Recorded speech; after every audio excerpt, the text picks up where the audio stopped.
সকাল সকাল ঘুম থেকে উঠে শুরু হয় আমার কাজ করা। আমি মানে নিজের একটু যত্নও নিতে পারি না, যে কি বলবো, চুলে দিয়ে একটু চিরুনি করব তারও টাইম পাচ্ছি না। আর এত পরিমাণে হেয়ার ফল হয় আমার, দেখো এই দেখো কি পরিমাণে হেয়ার ফল হয়। আর আমার এত পরিমাণে মানুষের নজর লাগে, মানুষ আমাকে নজর দিয়ে দিয়ে আমার শরীরটা শুধু নষ্ট করে ফেলে। মানে আমাকে এত পরিমাণে বাজে নজর দেয় মানুষ। ভাই, প্রশংসা করলে মানুষের মুখের উপরে বলতে হয় না তুমি খুব সুন্দর, ও মা গু, মানে মানুষ বলে ও মা গু তুমি কি সুন্দর, এভাবেও তো বলা যায় মাশাআল্লাহ তুমি অনেক সুন্দর, এভাবে কেউ বলে না। আমার কিছুদিন ধরে শরীরটা প্রচুর খারাপ এই বদ নজরের কারণে। এমনিতে আমি কোথাও যাই না, কোনো অনুষ্ঠানে কোনো ওকেশনে আমি তেমন একটা যাই না, মানুষের ভিড়ে আমি তেমন একটা যাই না, যেহেতু আমার এই সমস্যাটা যে আমার খুব নজর লাগা যায়। তারপরেও এমন এমন কিছু জায়গায় যাইতে হয় যে না গেলে হয় না। চুলে চিরুনি করতেছি, দেখো আমার কী পরিমাণে চুল উঠতেছে। চুলে তেল দিছিলাম, জামাই আমাকে চুলে তেল দিয়ে দিছিল, তো ফেলে দিয়েছি।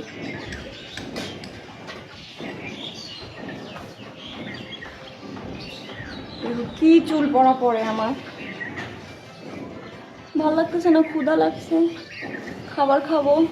মানে আমি সকালের খাবার খেতে খেতে আমার 12টা 1টা বেজে যায় আর কি, সকালে খাওয়াই হয় না। ঘুম থেকে উঠি 10টায়, রান্না করতে করতে 12টা বেজে যায়। এই পর্দা টানতেছো কেন?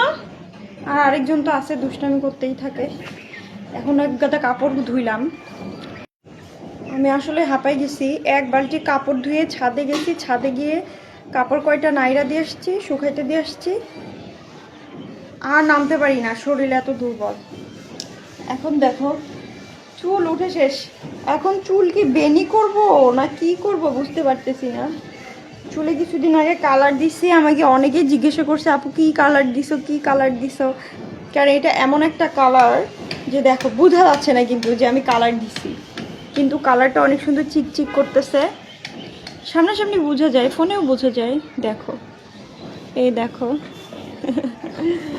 একদম সুন্দর একটা কালার করছি। অনেক টাকা লাগে ভাই চুল কালার করতে, আর আমার চুল কালার চুলটাই অনেক বেশি পছন্দ। আমার কালো চুল আমার ভালো লাগে, তবে কালার করলে আমার আর একটু বেশি ভালো লাগে আর কি। দেখো চুল উঠে গেছে আমার, কাজ করতে করতে হাঁপাই গেছি, ভালো লাগতেছে না। হ্যাঁ, তো কি খবর সবার? ব্যস্ত দুনিয়া, সবাই ব্যস্ত, আমিও ব্যস্ত।